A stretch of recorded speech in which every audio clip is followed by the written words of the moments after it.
Hey everybody, welcome back to On the Couch. I'm Kristen. I'm still Ryan. It's still Ryan. I'm hoping, at least. Well, I mean, I guess it'll still Things could have changed. So we're here with two of our guests. We have Matt Shanley and Brett Miller here with us. You're from the Whit. We are from the Whit.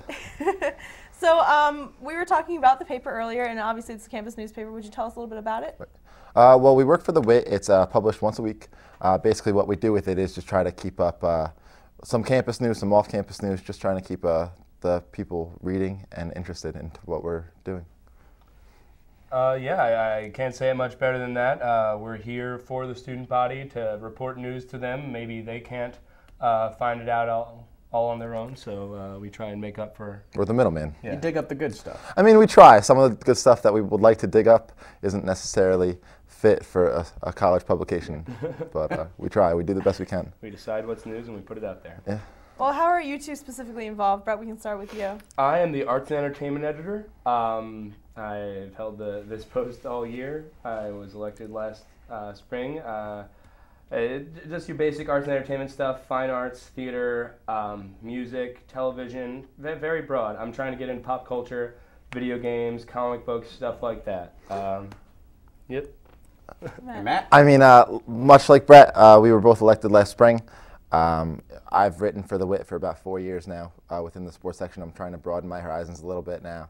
I did a little bit of work for the opinion section, a little bit for arts and entertainment, but what I do mainly is I'm the sports editor.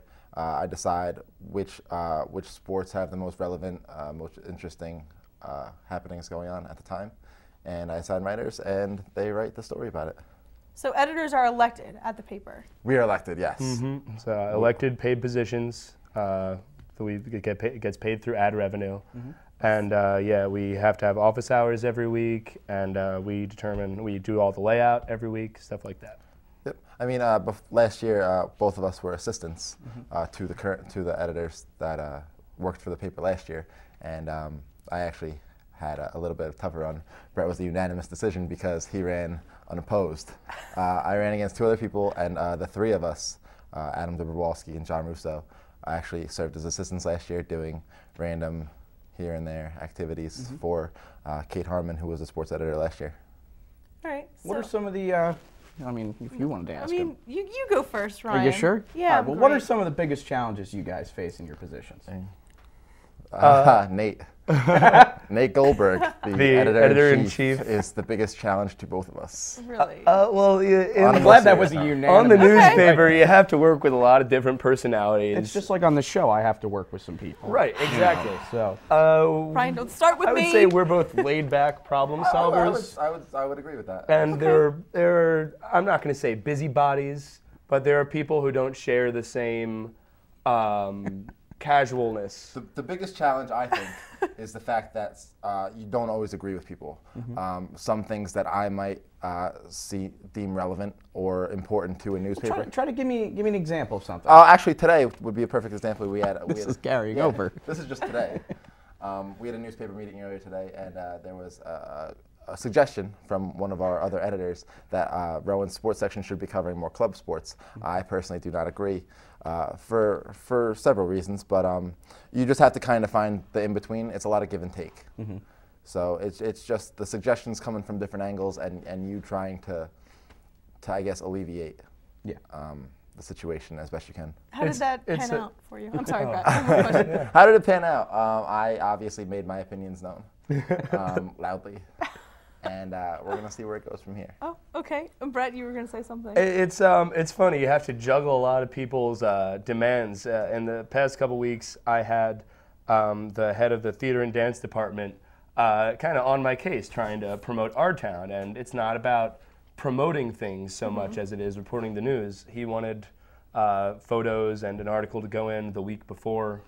And there just wasn't an article there to go in. And so you have to kind of juggle the organizations on campus with what you feel is best for the paper and what will make the paper better, as good as it can be at any given time. Right, and what you have to understand about a newspaper is what some people fail to understand.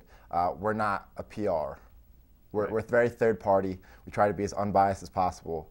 We're not here to necessarily promote certain things as we are to tell people why they should attend these events or why they shouldn't. And that's what we try to do. promotion is just for on the couch. Exactly. Yeah, that's what we're This hearing is right now. Shameless product This is- placement. Yeah, shameless promotion right now.